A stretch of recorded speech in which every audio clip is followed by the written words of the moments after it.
So let's start with a new question. Karan and Johar share profits and losses in ratio 2:3. The ratio is 2:3 given to us. They dissolve the firm, means partnership is coming to an end.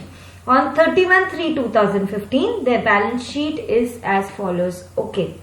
तो जब partnership comes to an end, पहले हमने इतने revaluation accounts बनाए हैं, अभी balance sheet is coming to an end, so what account you will make is realisation account. Okay, realisation account बनेगा. I will explain you how. Capital Karan and Johar, reserve funds and bills payable. So capital accounts में चला जाएगा. Then your reserve fund accumulated undistributed profits जो होते हैं वो partners को मिल जाएंगे with in their old ratio. Bill payable का क्या करना है, let's see. Then on asset side, stock, lease, debtors and cash in bank. Okay.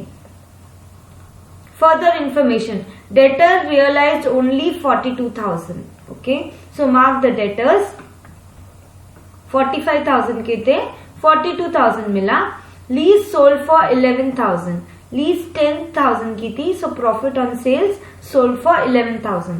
Expenses of realization paid rupees 2,000. Okay, so हमारा expenses of realization 2,000 will come in your realization account. Pass necessary journal entries in the books of the firm. Since it is just the beginning of understanding realization account, I will explain both journal entries as well as how to make the accounts. Okay, so let's start. सबसे पहले हमें क्या करना है, liability side उठाओ और Capitals को capital में ट्रांसफर कर दो. दैट इज आपके पार्टनर्स कैपिटल अकाउंट में. सो पार्टनर्स कैपिटल अकाउंट में first thing, by balance brought down. How much is the capital for Karan and Johar? 20,000 and 30,000. So 20,000 and 30,000. So this is done. अभी reserve fund भी partners को मिलेगा, वो भी partners capital account में. Bye reserve fund, कुछ भी हो, reserve fund, general reserve, profit and loss, credit balance, कुछ भी अनडिस्ट्रीब्यूटेड प्रॉफिट है, सब डाल दो पार्टनर्स कैपिटल अकाउंट में and distribute it in the profit sharing ratio 2:3. Okay, so total reserve fund का 10,000 distribute in 2:3, that is 4,000 and 6,000.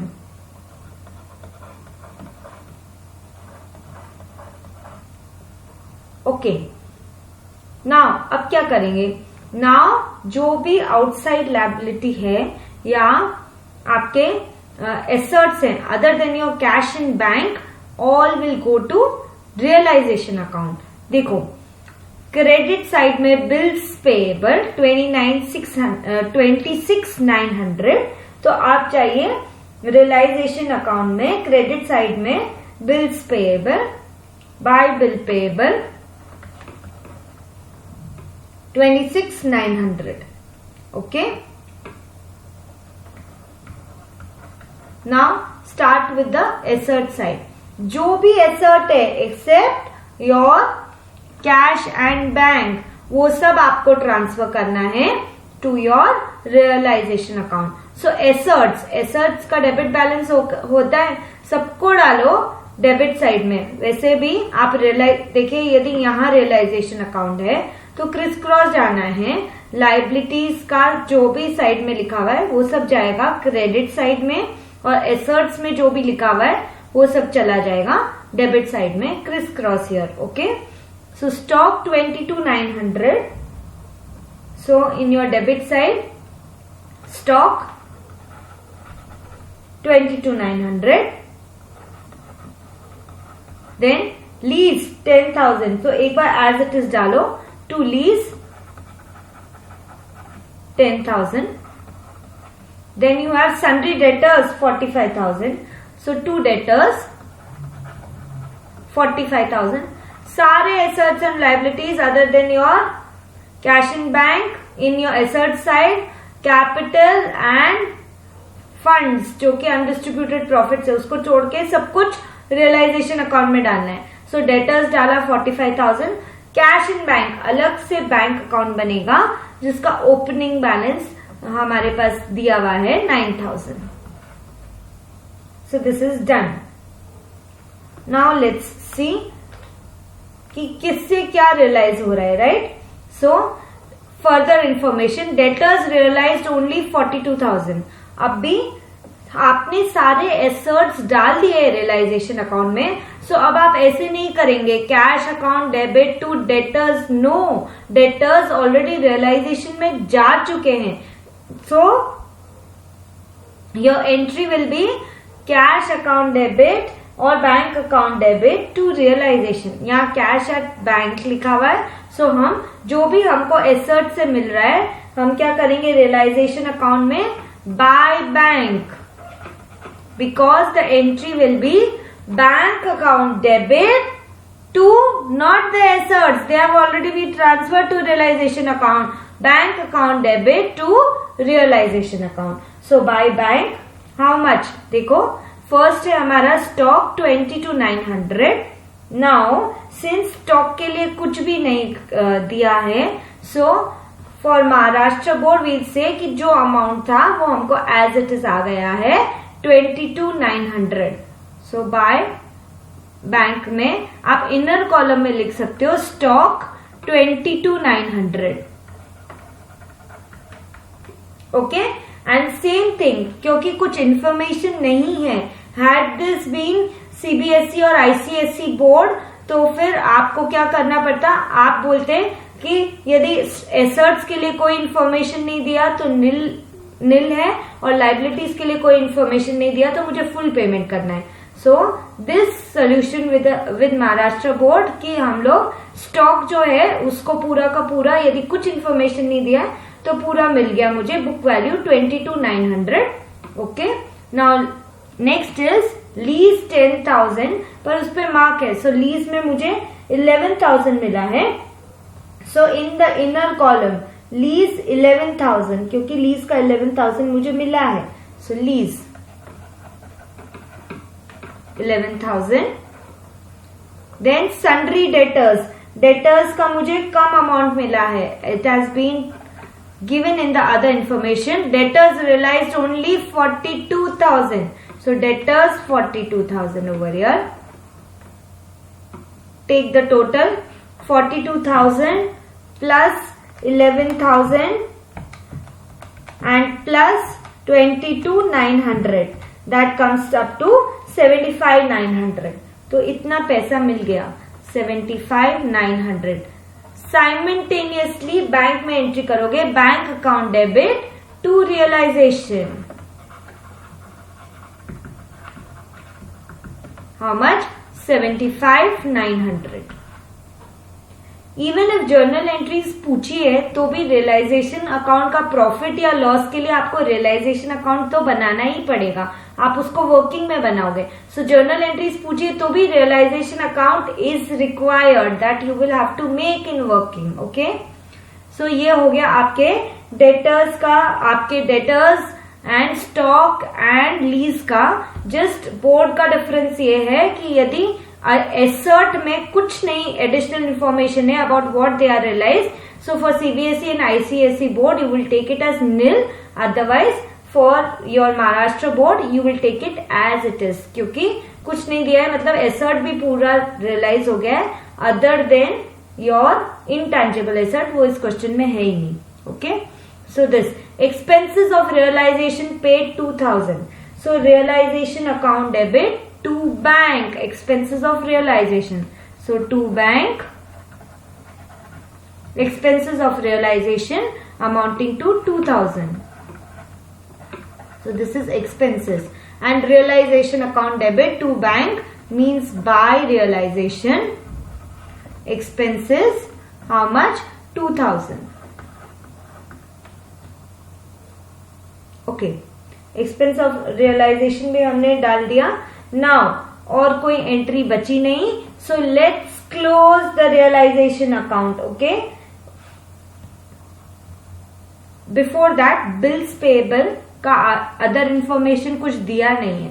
So bills payable को भी तो हमको पेमेंट करना है. So for any board it is bill payable को आप यदि पेमेंट कर रहे हैं, so in that case if nothing is given कि बिल्स पेएबल को कितना पेमेंट दिया है, तो liability needs to be paid in full. So bills payable account debit to bank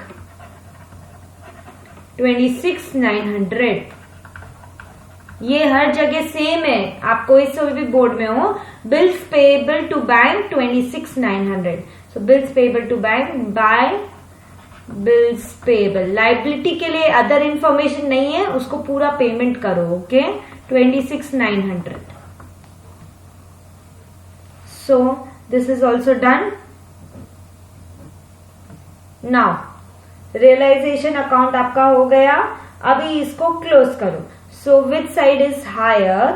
देखो, debit side is total comes up to 1,06,800 and credit side comes up to 1,02,800. So take the total of the debit side which is higher, 1,06,800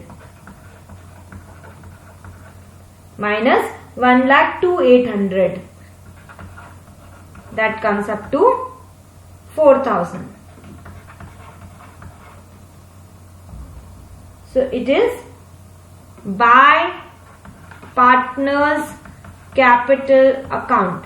Debit side is higher means loss हो गया ना, and loss between Karan and Johar in their ratio 2:3, that is 1,600 and 2,400. अभी हम हैं credit side of realization account. Loss है, criss cross जाओ, partners capital account में डालो. From credit move to debit side over here. So credit से debit side में जाओ to realization account.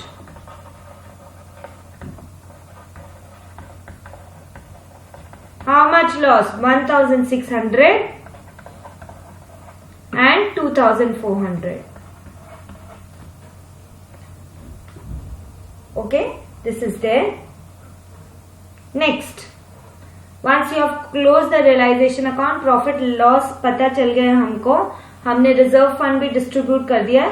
Come on, let's start closing your partners capital account now.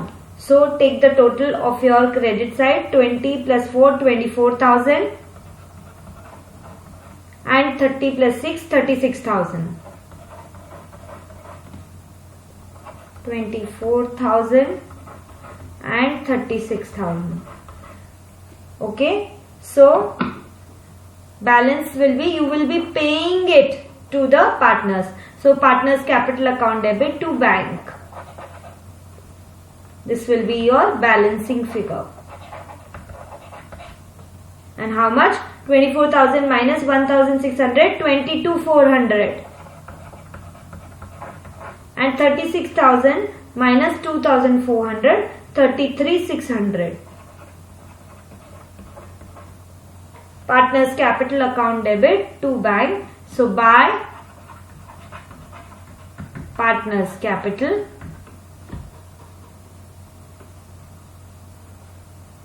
how much? It is 22,400. That is Karan ka and Johar. 22,400 for Karan and 33,600 is for Johar.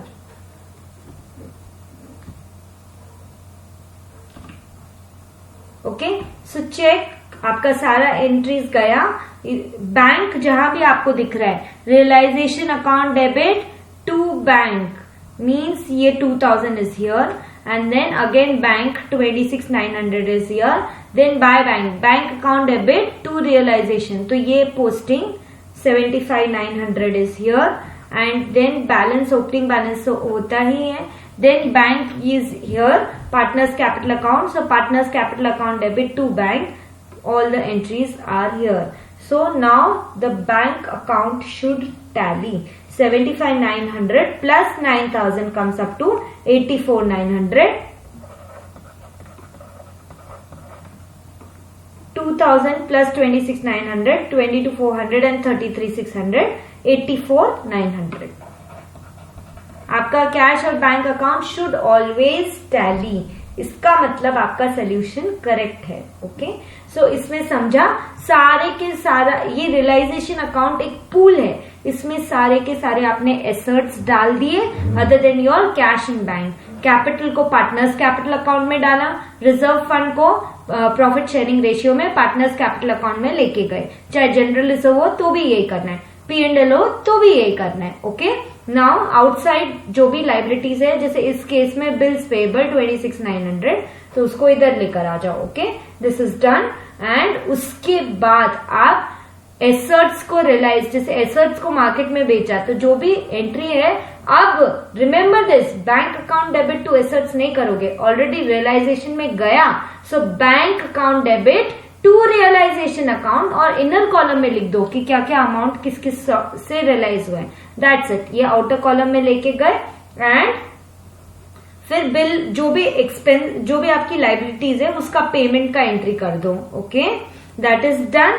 And expenses of realization कोई है तो realization account debit to bank, that is done. उसके बाद सबसे पहले realization account को close करो. Profit और loss transfer to partners capital account and then उसको पार्टनर्स कैपिटल अकाउंट को क्लोज करो. Once you will get to know कि पार्टनर्स को कितना पैसा देना है. So that amount take finally to the bank account and your bank account should tally. So this is how you make realization account, partners capital account and bank account. Although not asked in question, I have explained you the procedure. Now let's move on to journal entries. एक बार accounts बनाए उसके बाद journal entries का कुछ है ही नहीं. It is very easy. Start with realization account. First step में आपने सारे एसेट्स इधर ट्रांसफर किए. So realisation account debit to stock, to lease and to debtors with respective value. First step. उसके बाद लाइबिलिटीज देखो. Bills payable account debit to realisation 26,900. ये हमने बिल्स पेएबल ट्रांसफर कर दिया. That was the second entry. Now third entry, expenses of realisation means realisation account debit to bank 2,000. This was your expenses of realization. अभी fourth entry कि क्या है, bank में क्या क्या चीज का पैसा आया. ऑल दीज 3 आइटम्स को सेल करने का पैसा आया. So again bank account debit to realization account, not assets. So that is bank account debit to realization 75,900. Now fifth entry, आपने पेमेंट किया है आपके बिल्स पेएबल का 26,900, but once you have transferred bill payable in realization, उसका नाम important नहीं है. अभी realization account is important. So realisation account debit to bank 26,900. This is done. Now last entry realization account की क्या है. लास्ट एंट्री इज ये जो प्रॉफिट इन लॉस है, वो प्रॉफिट इन लॉस को आपको पार्टनर्स कैपिटल अकाउंट में डालना है. So what is the entry, partners capital account debit to realization means current capital account debit 1,600 since it is loss. Johars capital account debit 2,400 since it is loss to realization account. So these are all the entries. और आप last entry कर भी नहीं पाओगे यदि आप realisation account बनाओगे नहीं. So even if journal entries are only asked, please make the realization account still in your working. Okay, don't try to do a shortcut. Next, अभी पार्टनर्स कैपिटल में देखो कि बैलेंस है, दैट्स ओके. रिजर्व फंड को transfer किया है. So your next entry reserve fund transfer करने का. हाँ, so reserve fund account debit to partners capital account and that is 4,000 and 6,000 this entry. and end में पार्टनर्स को payment का entry. So partners capital account that is current capital account 22,400 debit. Then Johar partners capital account debit 33,600 to bank. उनको पैसा देके we ultimately close and your bank account will tally. So these are how you do the journal entries. First make realization account, उसके बाद journal entries करना start करो. Okay.